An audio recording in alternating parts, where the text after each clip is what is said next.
చిత్తూరు జిల్లాలోని ప్రముఖ పుణ్యక్షేత్రం సత్య ప్రమాణాలకు నిలయం కాణిపాకం శ్రీ వరసిద్ధి వినాయక స్వామి ఆలయం. ఈ క్షేత్రంలో వేసవి తీవ్రత నుంచి భక్తులకు ఉపశమనం కలిగించేందుకు దేవస్థానం ప్రత్యేక ఏర్పాట్లను చేసింది. భక్తులు ఎండ తీవ్రతకు గురికాకుండా ఉండేలా అన్ని రకాల చర్యలు తీసుకుంది. కాణిపాకం క్షేత్రంలో వేసవి దృష్ట్యా చేసిన ప్రత్యేక ఏర్పాట్లపై మెగా9 టీవీ ప్రత్యేక కథనం. చిత్తూరు జిల్లాలోని ప్రముఖ పుణ్యక్షేత్రం సత్య ప్రమాణాలకు నిలయం కాణిపాకం శ్రీ వరసిద్ధి వినాయక స్వామి ఆలయం. ఈ క్షేత్రంలో వేసవి తీవ్రత నుంచి భక్తులకు ఉపశమనం కలిగించేందుకు దేవస్థానం ప్రత్యేక ఏర్పాట్లను చేసింది. భక్తులు ఎండ తీవ్రతకు గురికాకుండా ఉండేలా అన్ని రకాల చర్యలు తీసుకుంది. కాణిపాకం క్షేత్రంలో వేసవి దృష్ట్యా చేసిన ప్రత్యేక ఏర్పాట్లపై మెగా9 టీవీ ప్రత్యేక కథనం. ఈ ఏడాది ఉష్ణోగ్రతలు మరింత తీవ్రతరంగా ఉంటాయని వాతావరణ శాఖ అధికారులు ముందే హెచ్చరించారు. చెప్పినట్టుగానే మార్చి మొదటి వారం నుంచి బానుడి బగబగలకు ప్రజలు బెంబేలెత్తిపోతున్నారు. ఎండలు రోజురోజుకు పెరిగిపోతుండటంతో చిత్తూరు జిల్లాలోని ప్రముఖ పుణ్యక్షేత్రాలకు వచ్చే భక్తులు అనేక ఇబ్బందులకు గురవుతున్నారు. అయితే వీటికి చెక్ పెట్టడానికి ఆలయ అధికారులు ప్రత్యేక చర్యలు చేపట్టారు. ఇందులో భాగంగా కాణిపాకం శ్రీ వరసిద్ధి వినాయక స్వామి దేవస్థానంలో వేసవి దృష్ట్యా భక్తులకు ఉపశమనం కలిగించే ఏర్పాట్లను చేసింది. ఆలయంలో చలువ పందిళ్లు వేశారు. ఆలయం చుట్టూ ప్రదక్షిణలు చేసే భక్తులకు ఎండలో కాళ్లు కాలకుండా ఉండేలా కూల్ పెయింట్తో పాటు మ్యాట్లు వేసి ఎప్పటికప్పుడు నీళ్లు చల్లుతున్నారు. ఇక రద్దీ సమయాల్లో క్యూ లైన్లలో వేచి ఉండే భక్తులకు మంచినీళ్లు, చల్లటి మజ్జిగ, ORS ప్యాకెట్లను ఉచితంగా అందజేస్తున్నారు. ఎండ తీవ్రతకు ఉదయం 10 గంటల తర్వాత ఆలయం వెలుపల భక్తులు లేక ఖాళీగా దర్శనమిస్తుంది. ఎండలు మండుతుండటంతో భక్తులు ఇంటి నుండి బయటకు రావడం లేదు. దీంతో ఆలయాలు ఖాళీగా దర్శనమిస్తున్నాయి. గత ఏడాదితో పోలిస్తే ఈ ఏడాది ఎండలు తీవ్రంగా ఉన్నాయి.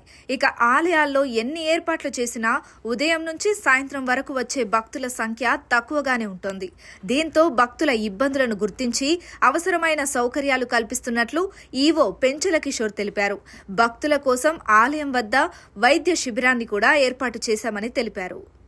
మన స్వయంభూ వరసిద్ధి వినాయక స్వామి దేవస్థానం కాణిపాకం నందు ఎక్కువ ఎండలు ఉన్నాయి కాబట్టి, ఇది ఎండాకాలం స్టార్ట్ అయింది కాబట్టి భక్తులకు ఇబ్బంది కలగకుండా పలు చర్యలు తీసుకోవడం జరిగింది.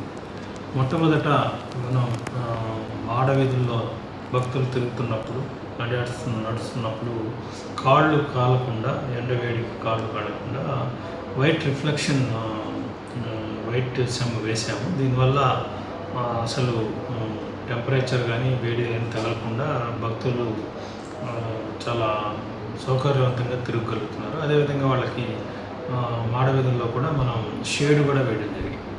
సో మనకి ప్రభుత్వం నుంచి చాలా ఇన్స్ట్రక్షన్స్ ఇచ్చారు. ఇప్పటికి కూడా భక్తులకి ఎటువంటి అసౌకర్యం ఈ ఎండల్లో కలగకుండా,